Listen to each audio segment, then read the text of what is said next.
بسم الله الرحمن الرحيم. عن أبي هريرة رضي الله تعالى عنه قال قال رسول الله صلى الله تعالى عليه وسلم المستشار مؤتمن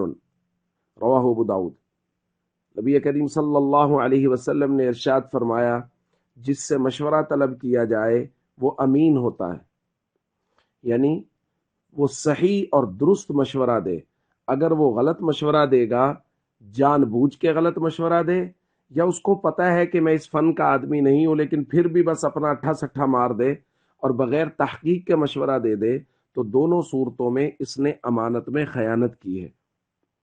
اس لیے اگر کوئی شخص ہمارے پاس آئے، ہم سے کسی بات میں مشورہ طلب کرے، تو اگر ہمیں اس معاملے کا علم نہیں ہے یا ہم اس فن کے آدمی نہیں ہیں، تو ہم ان سے درخواست کر دیں کہ بھائی میں اس فن کا آدمی نہیں ہوں، آپ اس بارے میں کسی اور سے مشورہ کر لیجئے جو صاحب فن ہو،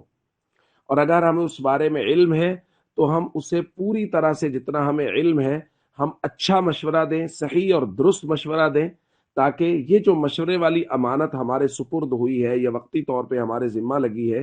اس امانت کو صحیح طریقے سے ادا کیا جا سکے۔ اور اس بات پر اللہ کا شکر بھی ادا کرنا چاہیے کہ اگر کچھ لوگ آپ سے مشورہ کرتے ہیں کسی بھی معاملے میں، تو اس کا مطلب ہے وہ آپ کو اپنا خیر خواہ سمجھتے ہیں، اور اگر مسلمان کسی شخص کو اپنا خیر خواہ سمجھتے ہیں تو یہ اللہ کی طرف سے بہت بڑی خیر اور بھلائی ہے۔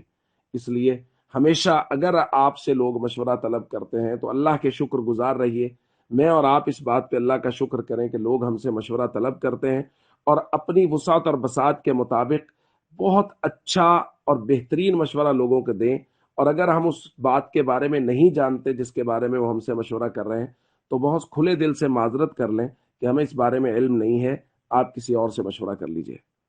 السلام علیکم ورحمۃ اللہ وبرکاتہ۔